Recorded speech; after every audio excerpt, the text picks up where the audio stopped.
আমার প্রভু রাম ভগবান। তাই এখন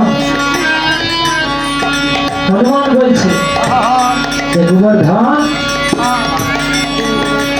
তুমি কত পূর্ণ সঞ্চয় করেছ, যে প্রভু রাম তোমাকে বন্ধু বলে। তুমি কত পূর্ণ সঞ্চয় করেছ, যে প্রভু রাম তোমাকে বন্ধু বলে। তাই গোবর্ধন বলছে যে ভগবান, আমি কোনো পূর্ণ করিনি রে, এ হলো আমার পিতার আশীর্বাদ। তাই ভগবান বলছে যে গোবর্ধন, কে তোমার পিতা, যে কিনা আমার রামের বন্ধু হতে তোমাকে আশীর্বাদ করেছে।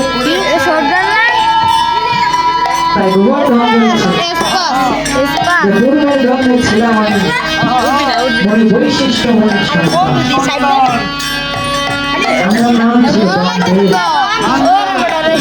ভগবান বলছে তুমি মনে বৈশিষ্ট্য সন্তান। তাহলে গোবর্ধন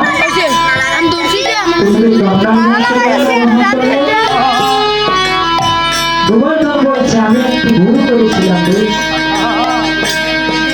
ভগবান বলছে তুমি কি ভুল করেছি, যার কারণে কিনা তোমাকে ধ্বংসের বধ করতে হলো। আর গোবর্ধন বলছে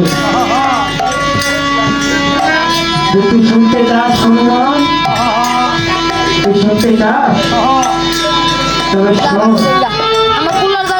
একদিন রাজা দশরথ আমার কাছে এসেছে,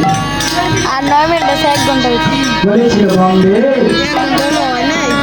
আমি কিভাবে কিন্তু ব্রাহ্মণ হত্যার পাপ থেকে মুক্তি পেতে পারি। তাই আমি জিজ্ঞেস করেছিলাম যে দশরথ, তুমি কিভাবে তিনটি ব্রাহ্মণ হত্যা করবে। দশরথ বলেছিল যে আমি জেনে করে নিবে,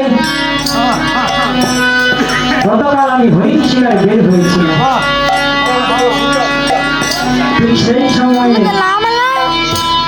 সিন্ধু নামের এক সন্তান, যার কিনা বাবাও অন্ধ মাও অন্ধ, ওই ঘরের মধ্য দিয়ে যাত্রা করেছে। কিভাবে যাত্রা করেছে জানো?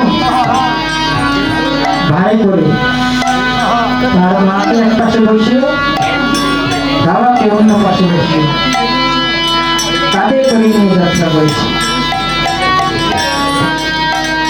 কিছুটা দূরে যাওয়ার পর সিন্ধু মরির মা বলছে, সিন্ধু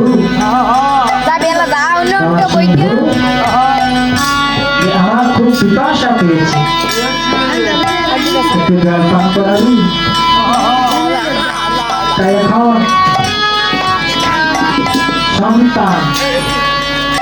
সন্তানের কাছে মা জল চেয়েছে, সন্তানকে জল না দিয়ে থাকতে পারে। তাই এখন সিন্ধু তার মা বাবাকে একটি শীতল ছায়া, একটি বট বৃক্ষের নিচে বসিয়ে হাতে কলসিটি নিয়ে যাত্রা করেছে। কিছুটা দূরে যাওয়ার পর কে যেন পিছন থেকে যাচ্ছে,